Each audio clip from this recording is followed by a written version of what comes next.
Hello everyone, I welcome you all to my channel Escalate Academy Educating India in a Lucid Way। मैं आप सभी का स्वागत करता हूं अपने चैनल पर।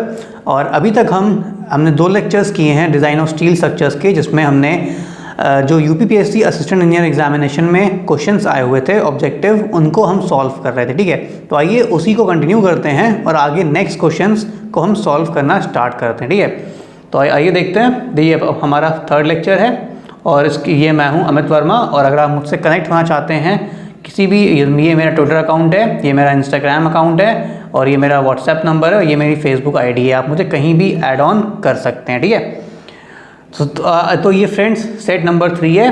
अब आइए फर्स्ट क्वेश्चन देखते हैं। If the diameter of a rivet is more than 25 mm, the diameter of rivet hole as compare to the nominal diameter of rivet will be. जैसे कि हमें पता है ये एक इस तरीके से रिवेट होता है। ठीक है, ये आपका रिवेट होता है, इसको हम कहते हैं हेड और इसको हम कहते हैं शैंक। हम जब कभी भी रिवेटिंग करते हैं तो हम इस रिवेट को जब प्लेट्स को जोड़ने के लिए इस्तेमाल करते हैं। ठीक है, ये आपकी प्लेट्स हो गई, इन प्लेट्स को जोड़ने के लिए हम रिवेटिंग का इस्तेमाल करते हैं। ठीक है, ये आपकी प्लेट्स हो गई और ये हमने होल्स की और इन होल में हम इन रिवेट्स को इंसर्ट करके इन 2 प्लेट्स को आपस में जोड़ते हैं। ठीक है, तो अब क्या होता है कि जब हम ये होल करते हैं रिवेट्स इसको प्रोवाइड करने के लिए, तो इन होल का डायमीटर ज़्यादा होता है एज़ कम्पेयर टू रिवेट। ठीक है, तो यहाँ पे पूछा है कि डायमीटर ऑफ रिवेट दिया हुआ है 25 mm से ज़्यादा है और रिवेट होल का डायमीटर कितना होगा as compare to nominal diameter of the rivet. और जो डायमीटर ऑफ होल होता है इसको हम कहते हैं ग्रॉस डायामीटर। ठीक है, ग्रॉस डायामीटर ऑफ रिवेट। तो देख लेते हैं, यहाँ पे आप देख सकते हैं ये रिवेट है आपका, दिस इज द रिवेट, और ये आपका हेड हो गया, ये आपका शैंक हो गया एंड डी डैश इसका डायमीटर हो गया। ठीक है, और डायमीटर ऑफ रिवेट होल को ही जो रिवेट का डायमीटर होल होता है होल का, वो उससे हम ग्रॉस डायमीटर कहते हैं। जैसे कि मैंने अभी आपको स्लाइड में बताया था कि ये जो आपका होल हम कर रहे हैं प्लेट्स को कनेक्ट करने के लिए, जिसमें हम रिवेट्स को पुट इन करेंगे, तो ये कहलाते हैं ग्रॉस डायमीटर ऑफ रिवेट। ठीक है, तो अब जो नॉमिनल डायमीटर हम देख लेते हैं, ग्रॉस होल का डायमीटर कितना होता है। This is equal to nominal diameter plus 1.5 mm अगर रिवेट का डायमीटर 25 mm से कम है। ठीक है, अगर रिवेट का डायमीटर नॉमिनल डायमीटर 25 mm से कम है तो हम उसके नॉमिनल डायमीटर में 1.5 mm को ऐड कर देंगे तो हमारा बन जाएगा वो डायमीटर ऑफ होल। और अगर वो 25 mm से बड़ा है तो हम उसमें 2 mm ऐड ऑन कर देंगे, तो that will be called as, वो बन जाएगा हमारा क्रॉस डायमीटर, इसको हम ग्रॉस डायमीटर कहेंगे। ठीक है, तो आइए देखते हैं, हमको 25 mm से ज़्यादा इसका साइज़ दिया हुआ है डायमीटर का, तो डायमीटर ऑफ रिवेट होल कितना होगा, मोर बाय 2 mm है। अभी हमने बताया था कि 25 mm से अगर ज़्यादा है तो उसमें डायमीटर 2 mm जोड़ देते हैं, hence correct answer will B is the correct answer for this question. ठीक है, अगला देखते हैं। As per IS 800 1984, if the diameter of rivets is 18 mm, then the minimum width of lacing plate should be। अब जो lacing plate की thickness है ये डिपेंड करेगी किस पे, डायमीटर ऑफ रिवेट पे। तो देख लेते हैं, नॉमिनल डायमीटर अगर रिवेट का 22 mm है, ये हमारा IS 800 1984 कोड में दिया हुआ है। ठीक है, तो हमने वहाँ से इस चीज़ को लिया है। तो और अगर हमारा नॉमिनल डायमीटर 22 mm है तो हमारी मिनिमम थिकनेस रहेगी, विड्थ कितनी रहेगी, 65 mm। ठीक है, मिनिमम विड्थ रहेगी हमारी 65 mm। और अगर 20 mm नॉमिनल डायमीटर है तो ये आपकी 60 mm, अगर 18 है तो ये 55 mm, और अगर 16 है तो ये 50 mm। आप यहाँ पे देख सकते हो जैसे जैसे रिवेट के डायमीटर -2 होते जा रहे हैं, यानी कि 22, 20, 18, 16। ठीक है, जैसे जैसे हम डायमीटर रिड्यूस करते जा रहे हैं वैसे वैसे जो विड्थ है लेसिंग प्लेट की, वो जो है आपकी जो विड्थ है लेसिंग प्लेट की, ये आपकी 5 mm से कम होती जा रही है। ठीक है, तो आप इस तरीके से इसको याद कर सकते हो। ये टेबल बहुत ही इंपॉर्टेंट है और अक्सर बहुत से एग्जाम्स में इसको पूछ लिया जाता है डायरेक्टली। तो यहाँ पे हमें जो रिवेट का डायमीटर दे रखा है कि 18 mm दे रखा है, तो 18 mm के लिए जो हमें मिनिमम विड्थ चाहिए कितनी है, 55 mm। ठीक है, तो correct answer will be what, 55 mm is the correct answer, that is B will be the right answer for this question. ठीक है, अगला देखते हैं। As per IS 800 1984, the allowable bending compressive stress in rolled I-beam channels when compressive flange is continuously laterally supported। जो आपका compression flange है वो continuously laterally supported है।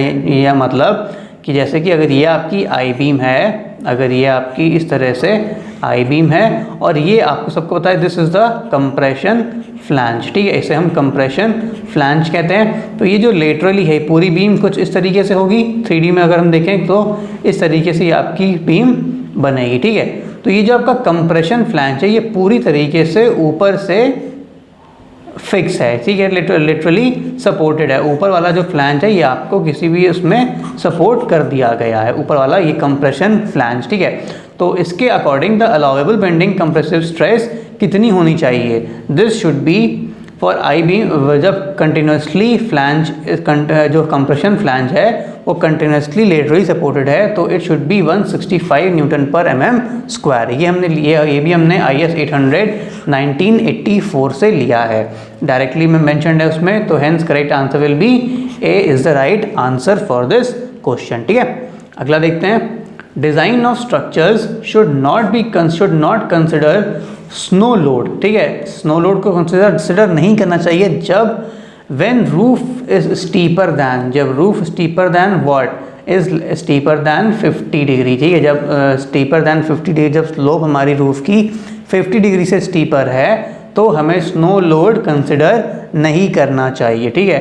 हेंस यहाँ पे 50% दे रखा है, हेंस द करेक्ट आंसर यहाँ पे 50% नहीं दिया हुआ है, लेकिन बट जो सबसे नियरेस्ट वैल्यू है 60 degree, hence 60 degree A is the correct answer for this question, ठीक है। अगला देखते हैं, as per IS 800 the minimum number of rivets used for attaching the lug angle to the gusset or any other supporting member।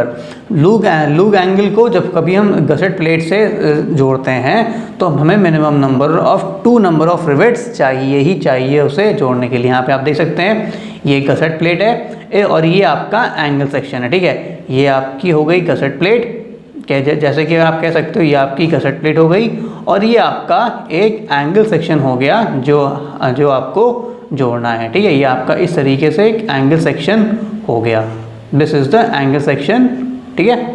कुछ इस तरीके से ये आपका एंगल सेक्शन बनेगा, ठीक है, अगर 3D में बनाया। और इसको हमें जोड़ने के लिए यहाँ पे हमने लूग एंगल का इस्तेमाल किया। अगर हम इस एंगल को इस गसेट प्लेट में जोड़ना चाहें तो हमें एक इस तरीके का एंगल का इस्तेमाल करना पड़ेगा, ठीक है। इस तरीके का एंगल का इस्तेमाल करना पड़ेगा, यहाँ पर रिवेट्स हम लगा सकते हैं। तो यही आप यहाँ पर देख सकते हो, ये एक एंगल है लूग एंगल, जिसको हमने इस बड़े वाले एंगल को इस गसेट प्लेट में कनेक्ट करने के लिए इस्तेमाल किया हुआ है, ठीक है। तो ये कहलाता है लूग एंगल, और तो हमें मिनिमम नंबर ऑफ 2 रिवेट्स चाहिए ही चाहिए इसको जोड़ने के लिए, ठीक है। Hence correct answer will be D is the right answer. अगला देखते हैं, the ratio of plastic moment capacity to the yield moment capacity of MS beam section is taken as.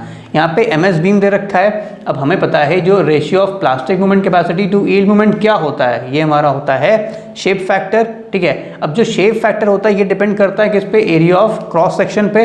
हमारा क्रॉस सेक्शनल एरिया कैसा है इस पे depend करेगा shape factor. तो यहाँ पे वेरियस शेप फैक्टर्स दे रखे हैं वेरियस क्रॉस सेक्शन के। अगर आई सेक्शन है तो 1.2, और अगर रेक्टेंगुलर है तो 1.5, हॉलो सर्कुलर है तो 1.27, 1.7 फॉर दिस।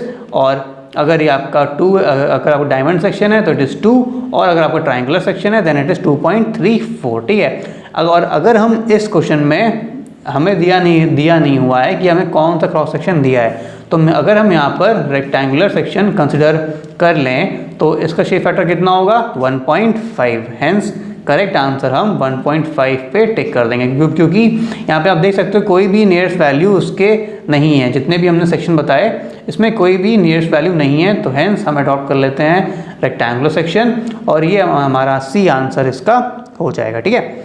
अगला क्वेश्चन देखते हैं, the modulus of elasticity of rolled structural mild steel is about, ठीक है। Modulus of elasticity of rolled mild steel कितनी होती है, ये वैल्यू होती है 2 × 10⁵ न्यूटन पर mm स्क्वायर और 2 × 10⁵ MPa, ठीक है। तो यहाँ पे करेक्ट आंसर क्या है, A will be the correct answer, that is 2 × 10⁵ MPa या फिर न्यूटन पर mm स्क्वायर, ठीक है। तो आगे देखते हैं अगला question, A body is stress subjected to a stress of 3 newton पर mm square in a compression, ठीक है, कंप्रेशन में लग रहा है 3 न्यूटन पर mm स्क्वायर का, एंड टेंसाइल स्ट्रेस दिया हुआ कितना 5 न्यूटन पर mm स्क्वायर का, both acting perpendicular to each other, ठीक है। Then the maximum shear stress in the body में मैक्सिमम शियर स्ट्रेस कितना जनरेट होगा ये हम पता कर लेते हैं। किस तरीके से देखते हैं, ये हमारा मान लीजिए कोई भी पॉइंट है, ठीक है, तो हमने इसको रेक्टेंगुलर सेक्शन में शेप में ले लिया। तो अब क्या, जैसे कोई भी हमारी बॉडी हो गई, हमने एक पर्टिकुलर पॉइंट यहाँ पे इसका लिया, उसको बड़ा करके कुछ इस तरीके से दिखाया, ठीक है। तो यहाँ पे जो सिग्मा 1 कितना लग रहा था 3 न्यूटन पर mm स्क्वायर, ये नेगेटिव में था तो हम कंप्रेशन नेगेटिव में ले लेते हैं, तो ये कंप्रेसिव फोर्स लग गया। और सिग्मा 2 कितना था 5, तो और ये पॉजिटिव में था तो हमने इसको टेंशन ले लिया, hence sigma 2 is equal to 5 newton पर mm स्क्वायर, ठीक है। उसके बाद मैक्सिमम शियर स्ट्रेस क्या होता है, mod of sigma 1 minus sigma 2 upon 2 maximum shear stress.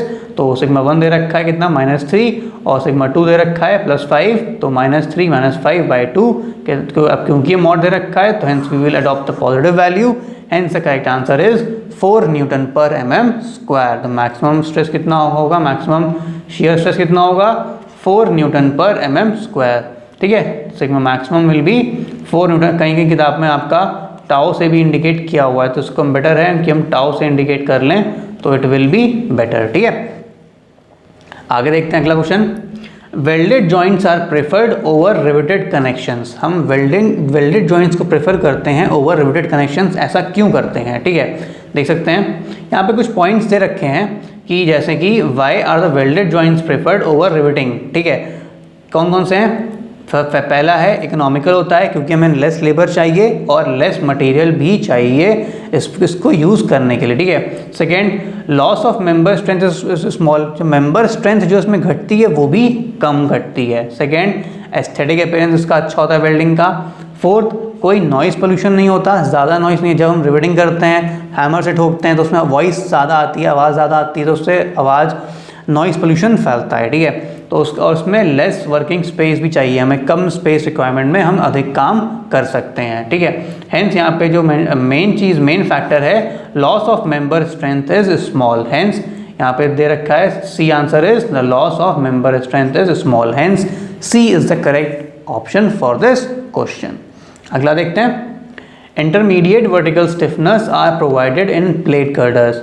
हमें पता है इंटरमीडिएट प्लेट जो स्टिफनेस होते हैं कितने प्रकार के होते हैं, एक वर्टिकल स्टिफनर होता है, एक हॉरिजॉन्टल स्टिफनर होते हैं।